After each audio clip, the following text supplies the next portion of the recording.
ISIS believes if they're killed by a woman, they don't go to heaven. They go to hell. It's an insult to them to be killed by women. People will ask, do you think they deserve to die? I don't know. What I do know is that I like the world I live in now. I like my friends. I like to have a good time. I like to have fun. I like to enjoy the beautiful things around me. These people want to destroy them. So to me, it's like, I don't care if they deserve to die. What I think is they don't deserve to live in the same world I'm in.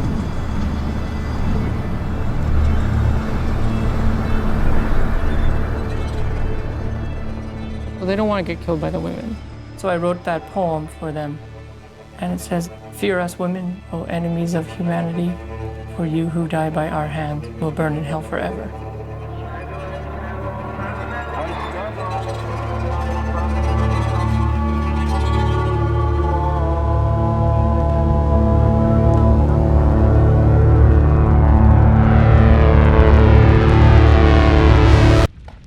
I hadn't actually heard of ISIS until the summer of 2014.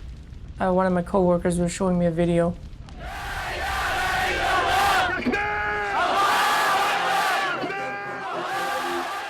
When ISIS came across from Iraq into Syria, they were capturing villages and cities, and they were raping the women and murdering the men and butchering the children. You know, in my mind, I don't see them as humans. When they first showed up, they had a lot of support to start with, and they didn't have an adversary that was willing to stand up against them. And certainly in some places, they were happy to have them there, mainly because they thought that they were better than who was there last time. But then when reality sinks in, they realize, oh no, this is much worse.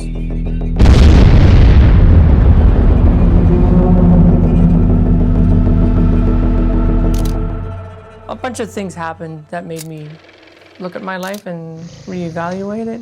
I was hit by a car on my motorbike, you know, and I realized I'd spent too much of my life doing things I don't really want to do, you know, things you do because you have to make a living.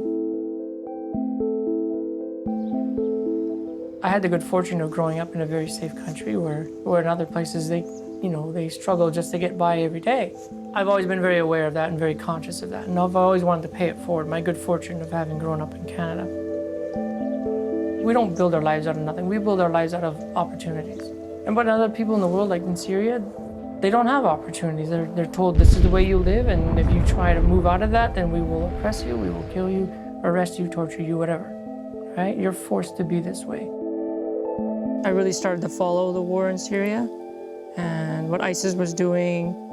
I was wondering if people could join ISIS, if people could volunteer to fight with ISIS. There must be a way for people to volunteer to fight against ISIS. And then I heard about the YPJ. It's an all-women's army. Its primary goal is to bring women's rights to the Middle East. YPJ stands for Yakanin Palestina Jin. Translated, it means Women's Protection Unit. It's women protecting women.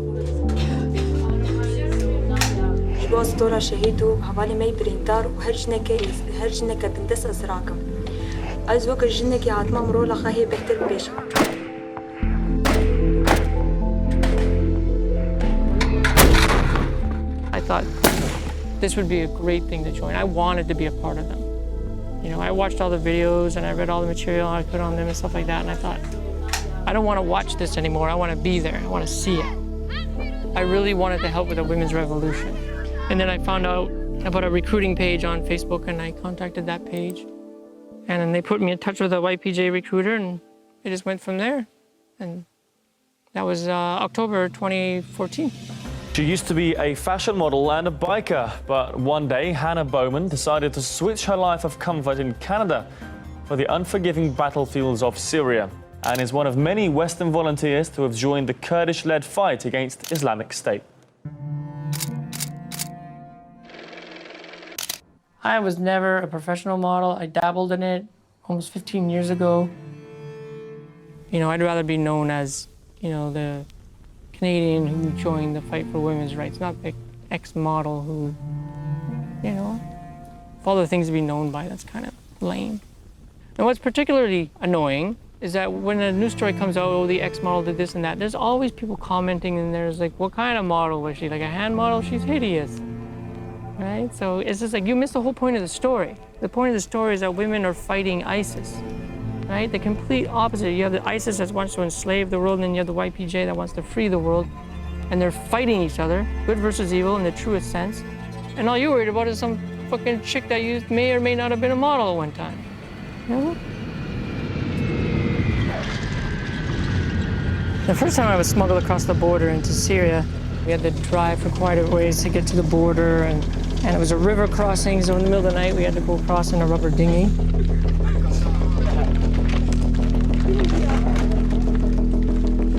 It was really inspiring to see people from all over coming to join. Like there's some Swedish girls, a British girl, a Polish girl, Italian girl, you know, some Canadian girls. I think the first time I was smuggled over there, I was just so caught up in the adventure of it all that I was just amazed. Like, you know, it felt so much better than what I was doing back home.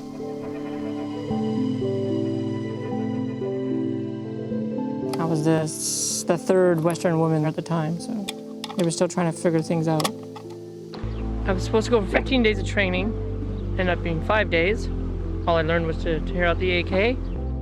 At the academy, they gave me an AK and they took me to the range and, like, you know, see how well I could shoot that. And I used Denise's gun, the girl that they had sent to instruct me.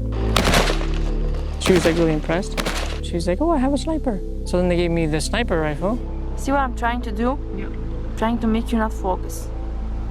Because in war, it would not be my voice. You had gunshots and all kind of weapons around. Okay, that was scary. You should warn me, women. You should warn me. I'm gonna shoot. Now I've been stationed to a unit. This is my unit. About a kilometer away from Daesh, which is what they call ISIS. We do everything on the dirt.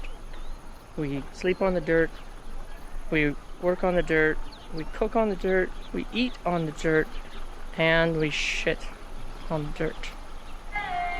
I'm in my, this is my bunker. Styling. This is my gun. There are many guns like it. This one is mine. If I had to describe what it's like out here, it's a good healthy dose of Mad Max. Because a lot of the stuff here is homemade and looks Mad Max-ish. And a slight touch of Survivor. It's really just camping. It's just camping with guns, that's all it is. And hunting people instead of deer. I didn't have any communication with the outside world for, I think it was 6 weeks at first. Especially in the beginning, cell phones were banned completely.